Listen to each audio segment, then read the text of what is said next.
All right, guys, welcome back to our second episode of the B and W Show. My counterpart B Bellamy, I'm the W. We told you guys that we were going to have guests on, and that wasn't Cap. We would have our first guest ever on, Chance Craig. So, Chance, how about you give a little background on yourself? Nothing too in depth. We'll get into it. So I'm a senior at Austin High School. Really haven't been running all my life like Luke has. Really started running serious my freshman year of high school. Moved to Austin, and Steve and Luke were a pretty big part of why I moved, and hoping to run next 4 years somewhere in college. Cool. Perfect description. Absolutely perfect. Perfect. But yeah, like he said, we high school teammates got to see Chance come in as a young lad and see him transform into the monster he is today. So, what made you get into running to start? I honestly have no idea. I just remember hearing about Jonathan and how fast he was. And I went to meet. Austin was running. I was in I was in elementary school. And there was I think it was a conference meet. And I ended up running the open race with Jonathan. And then ever since then, I kind of realized that I wanted to run. But really, it's just something that my parents told me I should do it. So I signed up in sixth grade, and really that's how it all started, I guess. Nice. Steve? I completely forgot what I was going to say. But I remember my first real memory of you being around was, I think it was the New Wash meet. New Wash. Yep. And you ran the open race, and you were an eighth grader then, I think. Yep, eighth grade. Yeah, and that was my first real memory of you. And then it was just next thing I know, your senior season of cross country and you're graduating. It blows my mind. Because when you came in, you were a child. Yeah. Like a literal child. Yeah. I couldn't tell you one thing about that meet. I couldn't tell you what time I ran, what place we got. I could tell you that we always said, hey, there's this kid here. We got to not recruit public school. We got to bring this kid in. We have, everyone was talking to him. Because I hadn't talked to you. Other than that, I'm hey, you should really come here. And you're yeah, get away from me. Stranger. I just remember, I don't know if you remember this, Luke. We did the fake interviews where we had Gatorade bottles acting like cameras, and I remember we did an interview with Chance after the race. Because I think you did. I don't remember what you did in the open race, but I'm pretty sure you ran really well.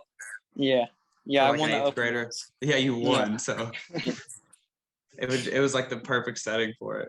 Yeah, we're just hey, if you want to run, you want to run. Because you said that's when you started, and you said you started getting real serious about it in your freshman year. But when was there a moment? Because now you're looking, and we've talked about it. Your hopefully post high school collegiate career. Was there a moment where you're okay, I really do this. This is something this isn't a hobby. This is something that I could do at the next level. Did you have that moment, or was it just? Whenever I transferred, that was a goal to end up running in college, but I didn't really understand what I needed to do to get there. And I guess whenever I started really focusing in was probably honestly towards the end of cross my sophomore year. Just something clicked, I guess, and really I started doing everything outside of actual running. I started doing everything right, and that's whenever I started seeing the best benefits, and that's really what switched it for me, I guess. If I'm thinking, go ahead. No, you got it. Okay, if I'm thinking correctly, because I know the end of the sophomore year is at regional show my states when you first ran really fast, but I don't remember what you ran the rest of sophomore year. I know what you ran freshman year, but like, Yeah. what was the point where you're like, okay, like, because obviously it was sophomore year, that was kind of your big jump. What like was the point where you're like, okay, I can actually be good at this? Because like you were good as a freshman, but it Yeah. was nothing like to the point where you're like, okay, I can make it to state. I have a chance to make this state. And like, what was the point sophomore year where that really clicked? I guess regionals. I had been like improving every race, like the past like 4 or 5 meets before we got to regionals, and like it didn't honestly feel any different than like the past few races I'd had, but it just clicked, I guess. Like we all ran super fast that day, but regionals is definitely where it like switched for me, and I've felt really good ever since, like racing wise. I think that really helped my confidence, honestly. What'd you run? What time? 16:20s, Steve, right? Yeah, I think it was 16:27 or 9, somewhere around there. I think it was 29. And before that, had you went sub 17 yet? No, Or was it? no, Okay. I PR'd the weekend before at sectionals. I went 17:05 at Hanover. And that's not a tough course either. So Yeah. yeah, that makes sense. And you were just on the gradual incline, and then like you said, that region. I don't know if you remember that regional, but it was fast. Mm-hmm. That was. I felt like everyone at Austin was sub 17. That was a really fast race. But it's kind of crazy to think of the jump you made from 17:05 to 16:29 in one race. Mm-hmm. And ever since then, it's kind of like you said, you kind of started taking it as serious as possible and doing all the little things, which is awesome to see. Yeah. And me and Steve never ran that fast, but whenever you crack into a new minute, on your like, you went sub 17, whenever I went sub 18, like that feeling is just so. Mm-hmm. You're like it, like for me, I ran a 17:50, so I was 10 seconds faster than 18 flat. But for me, it was just a whole new like ball game. I felt like it was in a whole new world. Like, Mm-hmm. I can completely relate to that because I was significantly slower than both of you, and like I think it's just the whole point of like setting that mental barrier. Because as soon as you say like I want to break 17, it's that's a barrier now. I just watched a inspirational video about this the other day. You set the barrier yourself and you don't even realize it. And then once you get through it, like for me, it was to break 20 minutes. And I remember on 59.9, the first time I was up 20, and I felt like a whole new person after that. It was just like it switched a whole new gauge for me, like mentally, and I was just so inspired to do whatever I could in that sport. But whenever you said that, like, you kind of felt it after that race. I didn't have that like feeling like this is what I do. I didn't feel that way until I signed my papers. For some reason, I don't know, it's imposter syndrome or what. Because I remember me and Steve went on a overnight visit to Franklin College together. Like, so that's like serious. But I was like, this probably isn't gonna work out. Like, I don't know. Like, because I never ran this time, so you did, obviously. Mm-hmm. So there was still that doubt, and I was like, is this like for real? And then once I signed my papers to be able to go where I go, it's just like, okay, like obviously this is legit. So, but Steve, did you have anything like that, or were you more like me, or were you more like Chance? Or I was pretty similar to you, and it was more of like I knew I wanted to run, but it just over the last like year, I kept getting to the point where I was like I'm starting to enjoy running less and less and less. It was just so it was like I know deep down I wanted to run again after high school, but it was just I kind of wanted to do it less and less. And then by the time I got there, I was like okay, I'm glad this worked out. I was like, this worked out how I wanted it to, and better than I expected, honestly. And with us, with the team culture that we've had, all going to the same high school, we've seen runner after runner after runner like be able to go and compete in college more so than like other sports that we've seen. And like, and then you're younger than us, and you've seen, me, Steve, TK. So you've seen people go. So in your mind, I'm sure you're thinking, there's no way. Like, just to keep it blunt, I'm better than doggone near everybody in the last recent years. Aside from time wise, probably just aside from Ethan. But I mean, you're like, so you have that in your mind. You're like, oh yeah, no doubt, I could see that. Yeah. Yeah. But for me, it's like me and Steve were like, yeah. it just something about it didn't seem organic, I guess would be the best way to put it. Something about it didn't seem more organic, and I'm glad it worked out the way it did. But Yeah, for sure. I wanted to skip forward because last we talked about sophomore year. I wanted to skip forward a few years and talk about your results and the team's results over the last month or so, 5 weeks, I guess. Because Luke and I talked about sectional and regional, I believe, and then we were semi-state, so we didn't get a chance to talk about it. But I just want to know your thoughts on how the team performed going into semi-state and how you felt you performed and just everything along those lines. Yeah. So preseason, we were ranked in the semi-state probably like 15th and like 60th or maybe even like 80th in the state, unclassed. And, my junior year was not good at all for the team in any way. How come But you think? I don't know. I'll really tell you don't know. why. I think it's because of COVID. I think it was because of COVID. It's quarantine. To add on to that, I think especially at Austin, we've all three ran with Austin cross country from the first summer going in high school all the way through. And I think the summer is a crucial part of, first off, just cross country training in general, but also Austin. Because without the summer, it's like you're starting 5 months behind, it feels like. And I think, like Luke said, the quarantine really messed things up. Yeah. But I was assuming you were going to say something about it, but I think you guys really got plagued with injuries, if I'm thinking correctly. Yeah. So out of our top 7, I was the only one that didn't get hurt. And, we didn't race our full varsity until like it was late in the season. And then one of the races we raced at regional, we raced our full varsity, and Wyatt had like a broken foot basically. And Jackson wasn't 100%, neither was Brando. So that really messed us up. But also, since we're so good the year before, I think that we kind of thought like we weren't going to have to work as hard, which wasn't for everybody, but for some people, I think that's what it was. And there wasn't like, not everybody was focused like they should have been.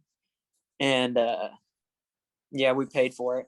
But I think if that wouldn't have happened, we would have had the success we had this year, though.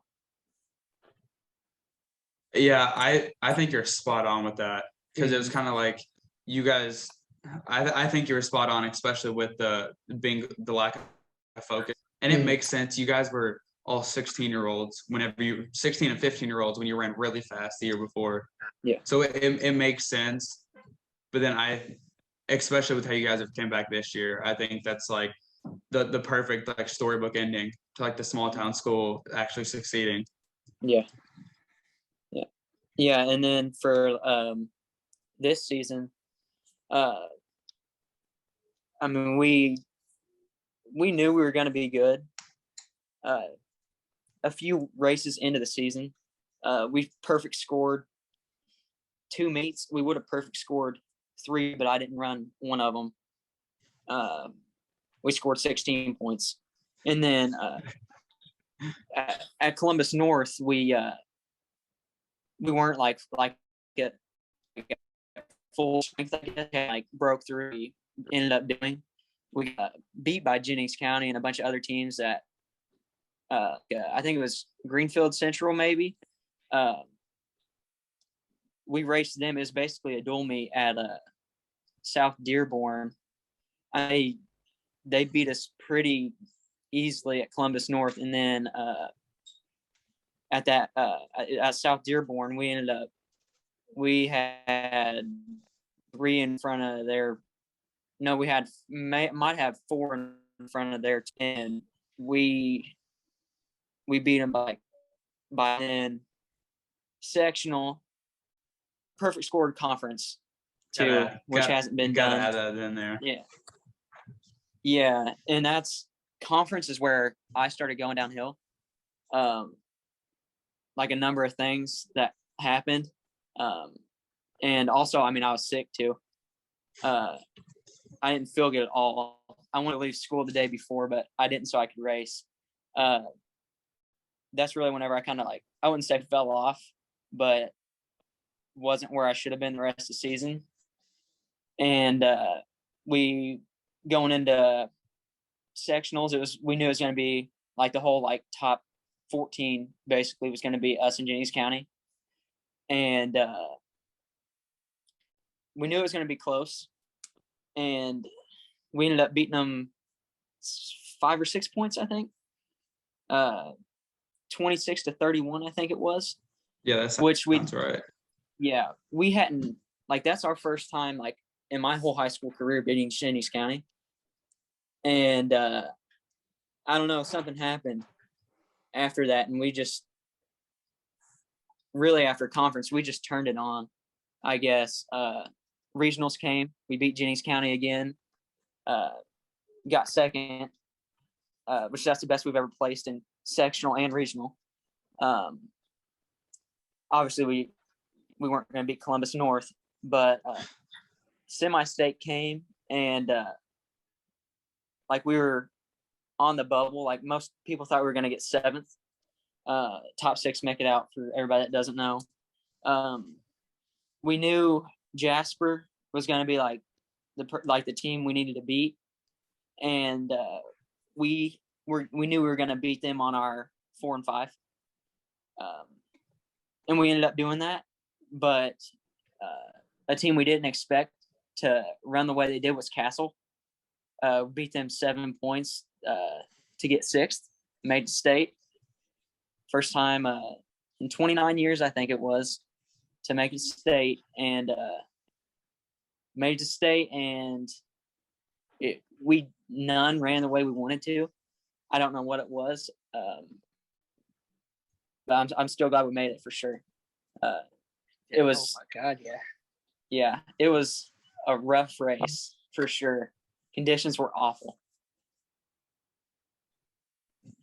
I think one of the more important things you said was right after conference, it just felt like you guys flipped the switch. You guys turned it on. Mm-hmm. And Luke and I have talked about this before, and it's pretty known across the state. Austin is a small town school who usually can perform pretty well and has the talent.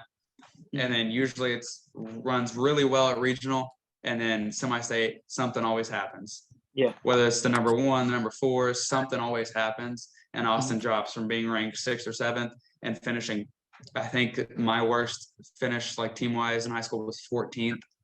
Yep. Out of 16 teams, I think. Mm-hmm. And I think that was so huge for you guys. As soon as you got that momentum, you just kept going. Yeah. And then beating Jennings County is incredible. Mm-hmm. Like you said, and Luke can back me up on this, I don't think I've seen Jennings County be beaten by Austin since I was in high school. And no. I mean, it was 5-6 years ago now, Yeah. like freshman year or so. It's been a while, so that's awesome. Yeah. How important was the whatever you call it, the rise of Carlos? How important was that to the team's success? Yeah, if it wasn't for him, we would have not. We wouldn't have probably even got top 9 at semi-state, because he was at the Eagle Classic. I think he was like 17, like 7-12 maybe, and that's like most semi-states. Like most years, you can get away with that, like having a guy like low 17s.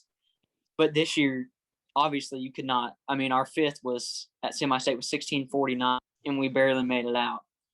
And if Carlos wouldn't have just completely like just turned it on, then there's no way we would have made it out. I mean, we had to have everybody. I want to add a question onto the Carlos thing. Mm-hmm. Where was he at the beginning of the season, like after the first race, like team placement wise? Because I don't remember hearing about him up until right before conference. Yeah, he was our 5th man, pretty much the whole regular season until South Dearborn. He was 3rd man. He was really close to being our 2nd within like a few seconds. And then after that, he pretty much like started moving up towards the front, like every race. Whenever you have people like that, and like you have people that are close, and just from hearing about your meets, you know, you guys is 1, 2, you guys interchanged a lot. How does that help with how does that help with meets, and how does that affect practice day to day? Is it more of like a competition, or is it more like a iron sharpens iron, like we're all trying to get better here? Yeah, well, so like I would be watching some of the guys' workouts, and everybody was so close, like top 5. We'd all like be right next to each other in workouts, and if somebody fell off or didn't have a good day, like they wouldn't have a choice but to like stay like with the pack, or else they were going to get dropped in the workout. And then nobody wants to get dropped in a workout. So that really, I think us being so close helped a lot. And it really wasn't like a competition. Like we'd mess with each other like all the time, just make fun of each other, like whoever got like beat. But like we didn't care. Like we just liked making fun of the other person and like giving them a hard time. But like whenever Carlos ran sections, like we didn't care. Like I cared that I ran bad, but like I didn't care that Carlos won. Like of course I wanted to win, but at the same time, like if he wouldn't have ran what he did, then we wouldn't have won probably. So I mean nobody really like cared about who was one man, who was third. It was really just we were all going to work hard so we could move up together, really. And Chance, you know this, I kept up to date on everything Miles Split was saying about the whole postseason rankings. And they made a comment before semi-state, and it was on the teams that were on the bubble in state. And they'd mentioned Austin was on the bubble, and you guys are anywhere from 6th to 9th. And I believe he's the Columbus North's girls coach who's the head over it. And he was saying the thing is about Austin, they do not have a front runner, because especially this year, a front runner is 15-20, like it's crazy fast. And he said Austin doesn't have a front runner, but the thing that makes them crazy is they've had a different number 1 the last 3 weeks. Yeah, Their 1 to 5 are so close that if one of them falls, just like you said in the workout, if one of them falls back, they have no choice but to just tag along. And instead of being number 1, they may be number 4, number 5. Yeah. And I just think that's been the huge thing for you guys this year is how close you were the entire time. Yeah. And it was awesome to watch. Yeah, like at semi-state, our number 1 man out of the 20 teams that were there, he was the 15th number 1 man to come in. So we had a lot of room to make up. And I mean, right after that, like all 4 just came right in right after. And like Austin, like a school like Austin, like we had 12 guys. Like the odds are we're not going to have a 15 flat guy like regularly, like every year. Yeah. So really we're just going to have to like really coaching is where it comes in. Just pushing each other every day and working hard all year around. And it worked out. You guys made history. Something that, you know, not too many people probably will ever be able to say, especially I can say right now. But, historic run, but transition a little more. You got what are your plans for the winter? Any raises, any specific type of training or? Yeah. So actually this coming weekend, I have a 3,200 at Bellarmine University. And then, thank you. And then we might go to like a small school nationals in Texas, and then like the actual, I think it's the running lane in Alabama. But we're not 100% sure if we're going to go yet. And I know like 4 or 5 of the guys next weekend too are going to NXR. And really after that, like after the 3,200, if I don't race anymore, I'm probably going to take 2 weeks where I only run like 7 out of the 14 days, and then probably start training again after that. Taking a break wouldn't be a bad thing, especially if you could, you want to hit it hard during track. Mhm. You know, your body just, you know, needs some time off just to recover, and especially for your mental. You know, it's hard to Yeah. go to the grindstone every day. Even if you're doing easy miles, it's still hard to commit yourself. Go out there and do, you know, the miles. But Yeah.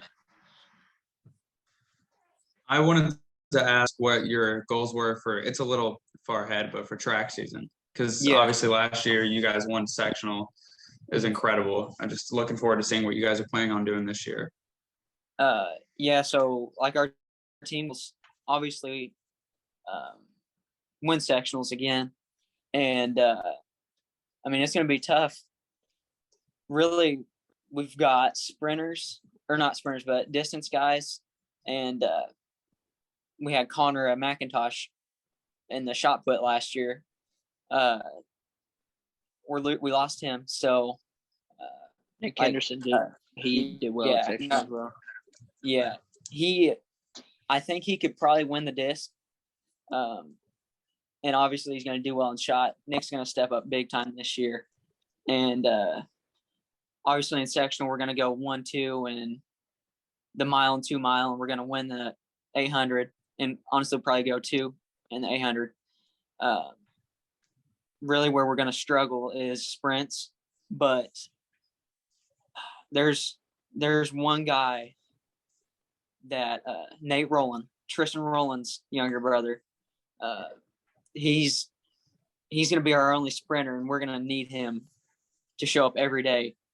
And he's going to be important in sectionals, or really, if he can step up and a bunch of other guys in like the field events can do anything, I think we could win for sure again. We've talked a You guys lot have done it about, before. yeah, and that's The kind of what I was recipe. that's exactly what I was gonna say.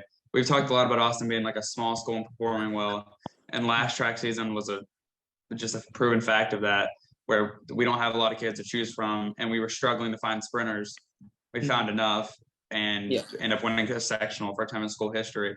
And this year, it sounds like it's going to be a little harder because there's even less sprinters and less field event guys. Yeah, So and like we lost some pretty good leaders in Tristan Conkler and Xavier Ray.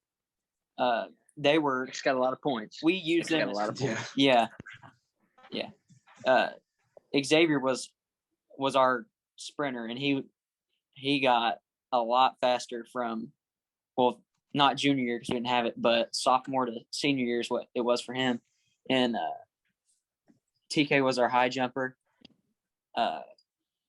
We're gonna need some guys to step up in those events. Really, I mean, I don't think we'll lack leadership at all because we got me, White, and Connor and Nick, but I think we can do it again. And I don't know what anybody else is losing, but I think we'll definitely do it again. I'm very excited for this upcoming track season. Yeah. Super excited for you guys. I got all these questions. I feel like I could do this for hours, but I don't want to keep you up. So I know I got one more. I know I got one more for sure. If you could go back and tell your freshman year self anything, one thing for now, what would it be? What would you go back and tell yourself?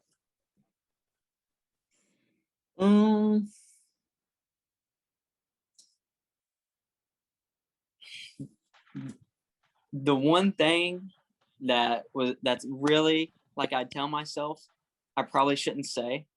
Nice. Yeah, I think you guys know, but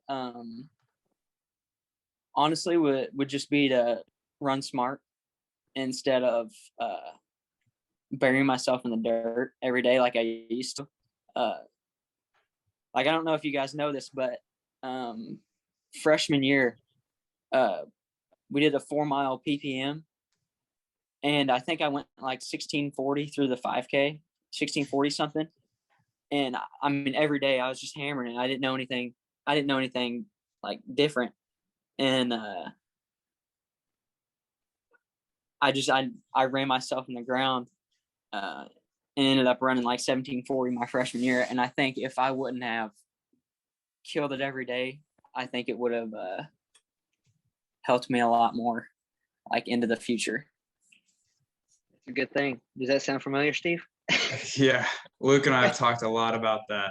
Mm, We've talked a lot about that, and it makes me so happy to see how you've just grown and matured running wise mm, from knowing the difference now. And like I talked to Luke about your runs. I follow you on Strava. Everyone go Yeah. follow Chance Craig on Strava. yes. And join our club on You've Strava. and join our club on Strava. You've ran significantly slower in your easy days this year than Mhm. I feel like you ever have in your life. Yeah. And it turned out to, I mean, the biggest team success in 29 years. Yeah. I think that's huge. I think that was the perfect answer. Yeah, 'Cause definitely. Yours is more intensity, like, running stuff. Mhm. Me and Steve, we did like 70 miles a week, just Mhm. killing ourselves. And then like 2 a days, because we constantly did 2 a days. Those Mhm. will wear on you. Like, Yeah. but Yeah. but you were going, because I remember your freshman year, we were junior. I was a junior. So like I saw you and I was like, man, this kid just no days off. And Mhm. it wasn't just you. That was the thing. And Yeah. like that's not just like you're the only person in the world who does it. It's a common thing. Mhm. And you and Wyatt were like the big freshmen, and I just Luke and I always talked about it, and we were blown away because we're like, these kids are crazy fast. But Yeah. like you said, if what you know now you knew then, you would Mhm. probably could have been even faster than what you ended up being. Yeah. I remember the moment I knew you were going to be something special. We were doing, I think it was it had to have been a 4-mile run, just a normal run. You were, because you at that point weren't always ahead of me. You were probably faster, but on a normal runs, like this time you were way ahead of me. And I saw that, and I was within, like, I could catch up because it was just an easy run. And then it was on the 2-mile where, you come back and you face each other. I looked at Steve and I said, should I go catch him? And he goes, no. And then after that, I don't even know if I could have after that. Just, I don't know what it was. I didn't know if you heard me, but I was just like, should I go catch him? And he was like, no, just take it easy. And then from then on, you became, sectional champion, conference champion, state qualifier. So I've never forgotten that ever since that day. Yeah. I forgot about that, but as soon as you said it, I remember it exactly in my head. Yeah. That's awesome. I had one random question. Mine's more of just out there in the open. And I told Luke I wanted to ask you this. What's your favorite like running shoe out of all the running shoes you've ran in? And I'm gonna dive a little deeper into it. So for trainers, I've got 2. So my sophomore year, I had the New Balance 860s. I don't know why, but I love those things. And I had another pair of New Balances this year that I didn't really like. It was just something about them. Like, I don't know what it was. I felt closer to the ground or something. It just fit so well. I don't know what it was. And then one of the pairs I'm running in right now is the Pegasus 38s. They're just now getting broke in, I feel like, and I've gotten around 115 miles in them so far, which is crazy to me. I don't see how it takes 100 miles to break them in, but maybe that's just me. But I'm really liking those right now. They might be my favorite. I just always think it's interesting to see what people like to run in, especially because while Luke and I were in high school, Hoka exploded our freshman year. I know I started wearing them, I think, freshman year track, somewhere around there. And I feel like everyone I would ever talk to, that was their favorite shoe, no matter what.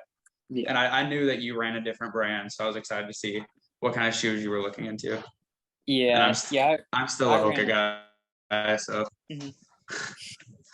I said you've ran in Hoka, right? Yeah. Yeah, I ran in like the Rahi 2s or something.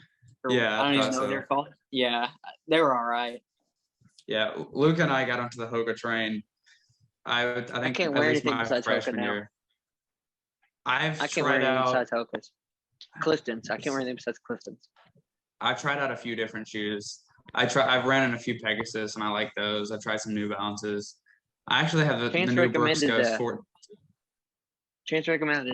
New Balance, I think 1080. 1080. He recommended those Yeah, to me. I I was like, didn't hey, like I've only ran in Hokas. Would I like these? Because he's ran in them. He said, yeah. And I mean, they weren't horrible, but they weren't it. Like, He did the exact same thing with me. That's what I ran in my freshman year at Franklin, the 1080s. Yeah. And I was like, this is New Balance's version of trying to match Hoka. I was like, it's all right, but if I have to choose, I'm taking Hoka. yeah, I can't. I don't know what it is. I have a weird, wide foot, broken foot, but I can't Yeah, really I run forgot anything about besides the Hoka. I'm running. I think I got in 6 miles this week, but that's a new high of 2021. But I'm running in the Clifton 8 right now, and it feels just as good as I would have thought it would have. I did run the Brooks Ghost 14 today for the first time.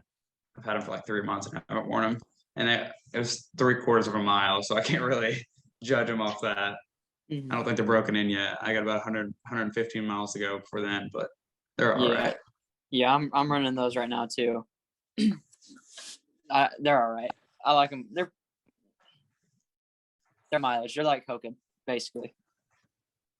I think it's always interesting to see people's takes on how long shoes should last and something like that with what you just said. Because most of my Hokas, I haven't got as much as I would like out of them. And then whenever they re-released the Clifton ones, I got those and I put 650 miles on them because I just did not want to stop wearing them. And then I got hurt. So it's always interesting to see how many miles people put on their shoes. Yeah. My last pair of Hokas, this is the first time I'd really kept like genuine track of them. And I got a little, I think just a skosh under 400, like 375 maybe. And I could kind of start to feel a little bit pain. And I already had the pair already lined up. So I was like, I'm just going to go ahead and switch them out. Now these have only got like maybe 100 miles on them. Maybe, probably not even, probably 50. But How often do you switch out your shoes, Chance? So I always have 2 pairs. I just rotate them every other day. No matter what you're doing that day? Pretty much, yeah. But if it's like you saw my workout, was it Tuesday or when? I think it was Tuesday, right? Yeah. That you came. Yeah. Yeah. Like if it's something like crazy like that, I'll switch out flats and yeah. Okay. Yeah. That's pretty common. I feel like not a lot of people like to switch shoes like every other day. I did that freshman year of college and I really enjoyed it. But the rest of it's pretty common. Once you get a little higher up, you usually start bringing different shoes for faster parts of the workout and things like that. Yeah. Well, Chance, thanks for coming on. I don't want to take up all your time, especially because we'll probably have you on again. But, it's great to go down memory lane a little bit and to learn a little bit what you got going on and what you got planned. Great to have you, man. Yeah, thank you. Good to have you. Thanks for coming. Yeah, thanks for coming on. But that's this episode of the B&W show, and we'll see you guys in the next one. Peace.